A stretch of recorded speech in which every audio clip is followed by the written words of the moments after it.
अस्सलाम वालेकुम जी। आज बना रही हूँ आलू बैंगन एक नए स्टाइल में। तो यहाँ पर आलू और बैंगन मैंने ये फिंगर चिप्स की शक्ल में काट लिए थे और इसमें नमक मिर्च हल्दी लगाकर तो इसे कढ़ाई में गरम ऑयल में तल लिए। इस तरह से थोड़े थोड़े करके 2 दफ़ा तले मैंने। तो आलू अलग काटे थे मैंने और बैंगन अलग काटे थे और उसमें नमक मिर्च हल्दी थोड़ा थोड़ा सा लगाया था। तो एक बार 2 मिनट लगे हैं। एक बार बैंगन मैंने थोड़े से फ्राई करके 2 मिनट के लिए फ्राई करना है, ज़्यादा नहीं करना। तो वो निकाल लिया और साथ उसके बाद मैंने आलू डाल दिए। तो आलू भी बस चिप्स की तरह बन गए थे। तो बच्चे तो ऐसे ही लेके जा रहे थे यहाँ से, बहुत अच्छा लग रहा था बस। तो आलू भी मैंने फ्राई करके 2 मिनट निकाल लिए और उसके बाद 8 से 10 हरी मिर्चें थी, इसमें मैंने थोड़ा सा कट लगा लिया था और साथ ही इसे भी 1 मिनट के लिए फ्राई कर लिया। तो इस पर डॉट डॉट से आ गए थे थोड़े थोड़े से, जिससे बहुत अच्छी से इसकी लुक आ गई। और जो बाकी ऑयल बचा उसमें मैंने जी 2 प्याज काट कर डाल दिए और 1 चम्मच लहसुन अदरक का पेस्ट डाल दिया है। अब इसका कच्चापन दूर करेंगे। बहुत ज़्यादा ब्राउन यहाँ पर प्याज नहीं करना है, सिर्फ लाइट गोल्डन सा करेंगे।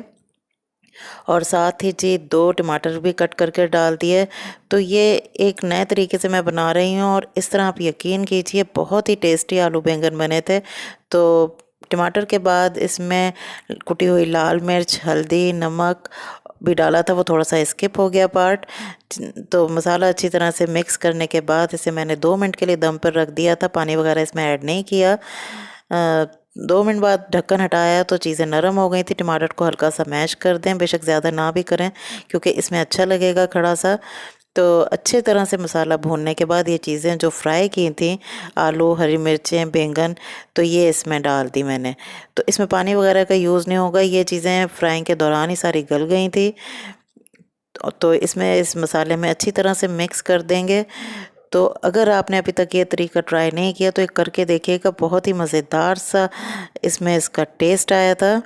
अब सीज़नल सब्जियां इतनी बार पकती हैं, बार बार बनती हैं, हफ्ते में कोई 1-2 बार तो बन ही जाती हैं।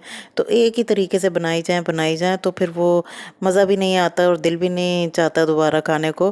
तो इसलिए ज़रा बदल के बनाएंगे तो आप इसकी लुक चेक कीजिए कि कितनी डिफरेंट आई है और इसका जायका भी बड़ा डिफरेंट सा है। इसे मसाले में अच्छी तरह से मिक्स कर देंगे और 1 से 2 मिनट इसे मैं ढककर दम पे रख दूँगी। तो ये बहुत ही अच्छे से तैयार हो जाएंगे और इसे आप गरम गरम पराठे के साथ या गरम घर की बनी हुई रोटी के साथ सर्व कीजिए। मैं यकीन से कह सकती हूँ आपको बहुत मज़ा आएगा क्योंकि मैंने ये इस तरह पहली दफ़ा ट्राई की है।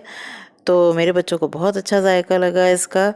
तो गरम गरम जी रोटी बनाई, ऊपर से थोड़ा सा उसके ऊपर मैंने लगाया घी और ये 2 मिनट के दम के बाद बिल्कुल तैयार थे।